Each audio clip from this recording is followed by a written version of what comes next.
What's up, everybody? It is Mr. Mashburn reporting to you all from my backyard right behind my apartment.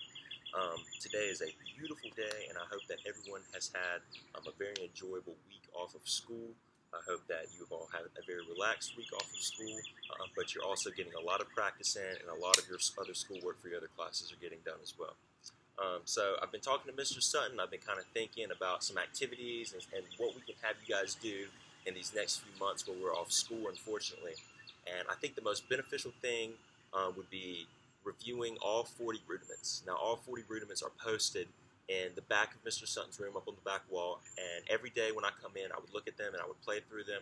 And I don't really think that they're too difficult for all of you to be able to do 6th grade through 8th grade percussion. I think all of you guys can do this, and it's going to be really, really beneficial in the long run. Now, the rudiments are something that I like to consider kind of like vocabulary, kind of like words that make up sentences. How we use words to construct sentences in the English language is kind of like how for wind players they use their scales to make up passages of music in band class. And the rudiments are kind of the same thing, especially for the snare drum. You know, it's an instrument that doesn't really have any pitch. It's not a melodic instrument. So we use rudiments to make up those passages that we play in class. And some of you know rudiments, some of you know the buzz roll, the double stroke roll. I see you play the paradiddles in class for your warm-ups. But I thought that this would be a great time to really dive into all of those rudiments and really start knocking them out of the park. Cool. So I just kind of want to explain to you guys my thought process behind that and why we're going to be doing this and why I think it's going to be so beneficial for you. Cool.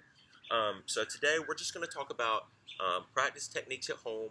We're going to talk about our techniques when we're playing with our hands. And then I'm just going to go over a couple of rudiments with you guys today. Not too many, so you have to stress out about them. I know this is kind of one big video, but you don't have to really stress about them too much. I picked out a few easy ones to start us off with for today. Cool? Awesome. So, for starters, when we're practicing at home, the best thing that you can practice on is a real snare drum. If you absolutely have a real snare drum that you got in one of those kits or from Howard or from whatever, if you have a real snare drum, set it up, turn the snares on, and absolutely play it in your living room, in your bedroom, in your backyard, wherever is easiest for you to play and get a real snare drum sound would 100% be very beneficial for all of you. Now, I obviously don't have a snare drum that I can use in my apartment. I know some of you live in apartments, you can't play a snare drum, or if you have baby brothers and sisters, or whatever the case may be. If you can't use a real snare drum, that's fine. Get a practice pad. I know some of you have those. I use this quiet tone here.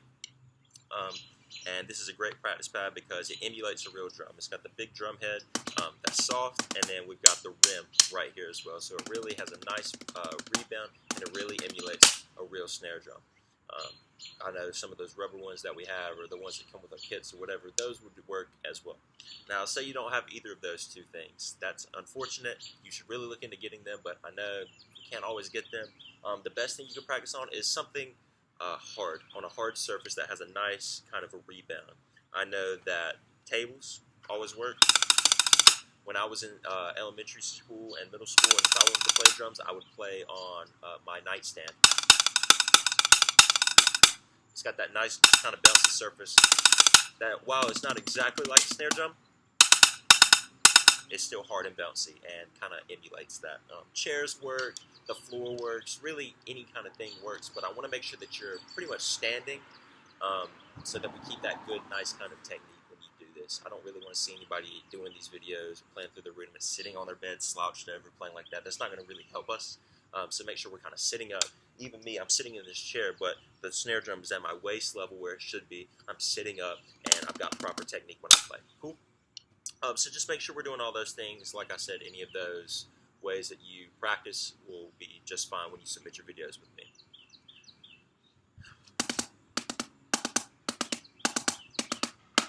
So I've been watching a lot of you play throughout the semester, and I wanted to take just a little bit of time in this video to talk about your hands and the way that you hold your drumsticks. So most of us should be playing with a grip called match grip, and a match grip is pretty much what you all use is when your hands go on the snare drum and stick like this. We're both turned over like this, and this is how we play. The way that my teachers have taught me how to hold a drumstick is you take the stick and you lay it across your hand kind of sideways. You relax your back 2 fingers, back 3 fingers on the stick, kind of like this, and they curl around. Your first finger or your pointer finger, where that top knuckle is, not the big one, but the top one up by your fingernail, you want that top knuckle to rest. And you want your thumb to kind of grab around the side as well, kind of like that right there. That way, there's an open space here, and it's going to give you better control of the stick here and better speed of the stick right here with the back fingers, but we'll get to that, of course, in a minute. Now, a lot of the times when I talk about how to play snare drum and how to hold the snare drum sticks, a lot of people will perch their top fingers up here, and I see some of you do this, and you play like this, kind of with your top fingers up like that, or you'll bend your wrists like that. That's no good. That's not what we want to see, okay? We got to flatten those wrists out. Our wrists have to be straight up towards the sky. Our hands and our palms have to be flat down. The top of our hands has to be straight up towards the sky as well. And I just want to have that nice, open, kind of relaxed feel. Cool. And every time that your bead hits the snare drum on a big hit, I want you to treat it like you're pulling the sound up out of the snare drum. And this is a concept that I've introduced to some of you throughout this process of me being at Waddell with you all. But really making sure that you get your wrist strokes all the way back up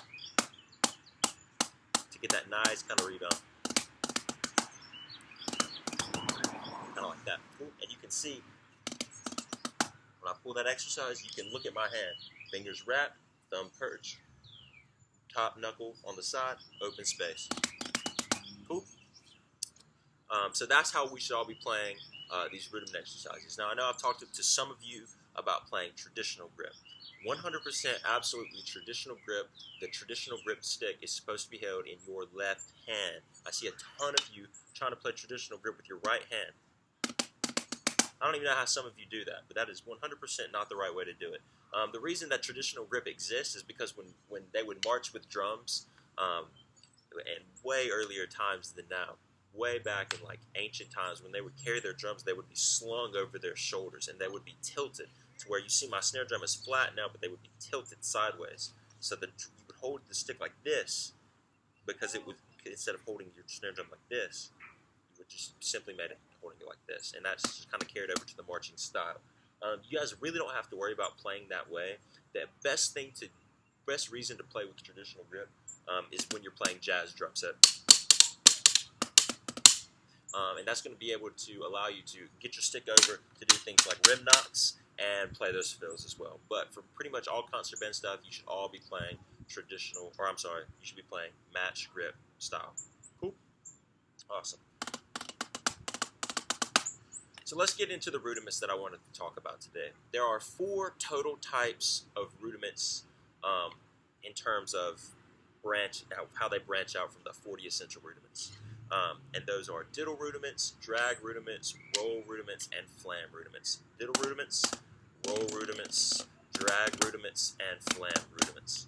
And we're going to be talking about each one of those specifically in their separate sections, but today I wanted to start off talking about rolls. Rolls are very important because this is the only way that we as a snare drum player have to extend a note. You know, when you're a wind player, you can put more air into the horn and you can draw it out for however long as you want. If you're a violin player, as long as you're pulling that bow down, that note is extending. But you hit your snare drum once, that's it. That's all that you have. So you really have to make sure that your rolls are good in order to extend those notes properly and extend those notes fully as well, which is very important. So today I thought that we could talk about 3 types of rolls, and this kind of is the beginning of the three of the 40 standards of rudiments. You guys might not even realize that these rolls are a part of rudiments, but they are. They're a part of the 40 rudiments. The first of these is going to be a single stroke roll. This is, one of the most common kinds of rolls that we have as drummers or as percussionists. And it's simply you hit it once and you alternate hands. And that's all rudiments are, really, is just different kinds of stickings for easy patterns that make up our music, right? So alternating hands, we start slow. 3, 2, 2, 3, 4. And as we get faster, we don't tense up, which is a problem that I see a lot of you guys having when you're playing. We don't tense up here in our arms or in our hands. We got to remain loose doing our single stroke rolls, and all of the action moves to our back fingers. If you can see, I'm making this action with my hand. It's all coming from my back fingers. So start slow, be able to pretty consistently do this and then be able to speed up using those back fingers, okay? When you do this rudiment for me to watch in front of your camera, I want you to just put, you don't even have to put a metronome on, just put your camera on, sit in front of it, and simply do something along with this. And if you want, you can pause the video and play along with me right now.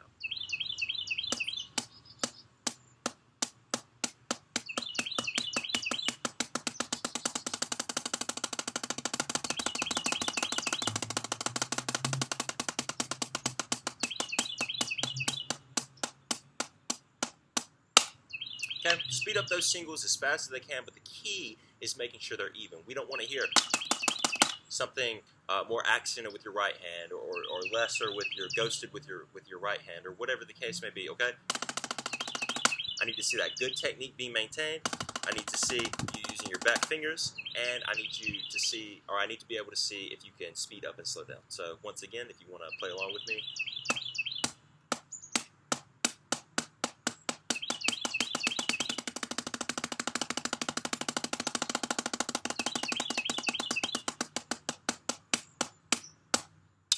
Something like that. If you submit, I would say you have a good knowledge of a single stroke roll and you understand how to play that. Those are very common in all of the music we play. You know, you play a lot of passages with one hand, you play a lot of passages with two, fast passages like that. Okay, those single stroke rolls, being able to build that muscle speed and be able to get that in your fingers is going to really help you out in a lot of the music that we play. Okay. The second rudiment that I wanted to show you is going to be the double stroke roll, and this is something that you see a lot. A diddle is when a hit is twice, so a double stroke roll is pretty much the same thing. 2 hits back to back, and slowly get faster until it's doing a full-time roll. Okay, and each hit should be 1 2 1 2 1 2 1 2 1 2 1 2 1 2 1 2. Okay, just like that. This is a pretty simple exercise. I do double stroke rolls every time I play anything. There's a double stroke roll involved. I've seen it in your concert music that I've picked out for you all to play. When I've been conducting, I've seen it. Double stroke rolls are really crucial to being a good, well-rounded percussionist and a good, well-rounded snare drum player as well. So when you are submitting your video for your double stroke rolls, really easy. It's the same kind of thing as our single stroke roll. Of course, you can play with me as well. Something just like this.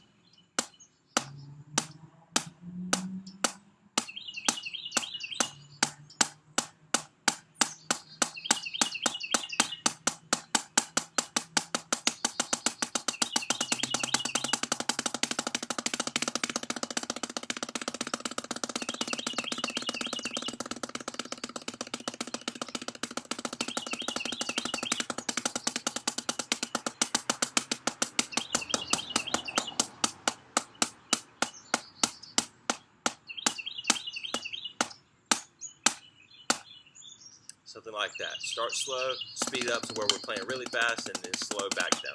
Okay? And finally, the last roll that I wanted to show you for this first video, our introduction video for our 40 rudiments that we're going to be working on, is the buzz roll. And this is the roll that I see most commonly misplayed when I'm at Waddell, when I'm watching you guys play. Okay? Buzz rolls, the thing that you have to understand about buzz rolls is that they're not in time. When you play buzz rolls, they don't have to be per se in tempo. If this is the beat, 1 2 3 4 2 2 3 4 3 2 3 4 4 2 3 4 1 2 3 4 2 2 3 4 3 2 3 4 4 2 3 4 stop. That buzz roll is not in time per se. You know, every beat, every hit of your drumstick does not have to be on a certain beat.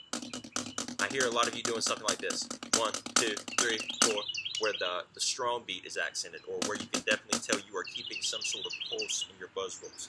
That is not what we need to do, okay? Our buzz rolls need to sound like one continuous roll. It needs to sound like one well-rounded group of noise happening across your snare drum, okay? Don't over-exaggerate one hand over another. Don't try to keep anything in time. Just sit back on it, relax your hands, keep that nice open space. It's got to have that nice, full kind of sound. If you submit this assignment to me and you want to use a metronome, I would highly suggest that. Put the metronome on 80, 90, 100. But remember that it's not supposed to be in time. So you can do something like I just did. 1 2, ready, go. 1, 2, 3, 4, 2, 2, 3, 4, 3, 2, 3, 4, 4, 2, 3, 4, stop. Something like that is perfectly fine, and I would say that you're proficient at doing a buzz roll. These are definitely the hardest kinds of rolls, in my personal opinion, to do, because you want to make it sound continuous and you want to make it sound smooth and connected. And, you know, with a double stroke roll,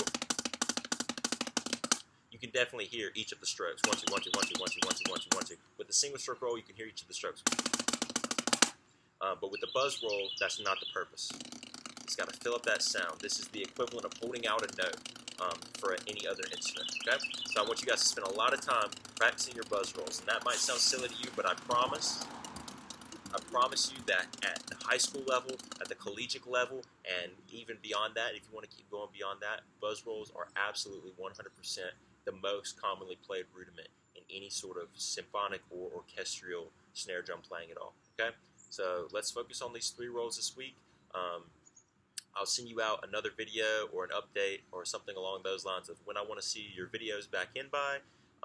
Thank you all for listening to this video, and I hope that it's been helpful. If you have any questions, contact Mr. Sutton, and he will contact me, and we can get in communication together as well. Okay? Thanks, guys. I hope you continue to enjoy your time off and continue to be productive. Thanks.